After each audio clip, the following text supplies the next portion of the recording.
গণঅভ্যুত্থানের কারণে বিএনপি সুবিধাভোগী নয়। গণঅভ্যুত্থানের কারণে সবথেকে বেশি সুবিধা ভোগ করছে জামাত এবং এনসিপি। তোর কলজাটারে তাই না বাইর করে আমি ওজন করুম। তারা আসলে বুঝে ফেলিয়েছে যে শেখ হাসিনা তাদের প্রকৃত নেত্রী হতে পারে না। যদি প্রকৃত নেত্রী হতো তাহলে এই বাচ্চা কাচ্চাদেরকে এতিম করে কখনোই ভারতে পালাতো না। কি বলবো, আমির হামজা তো একজন প্রকৃতপক্ষে একজন বিকৃত মনা মানুষ, বলেন নাউযুবিল্লাহি মিন যালিক। এবং তাকে লম্পট লুচ্চা বললেও আসলে ভুল হবে না। তোর মুখ আমি মুইটা দিমু।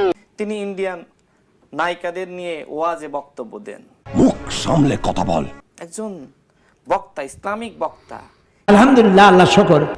তিনি নাকি ওই রাশমিকা নাকি যেন রাশমিকা, তো রাশমিকার তিনি সবসময় স্বপ্নে দেখেন। বলেন নাউযুবিল্লাহি মিন যালিক। নাসিরউদ্দিন পাটোয়ারি যেভাবে রাজনৈতিক ভণ্ডামি শুরু করেছে, গজব বেইজ্জতি।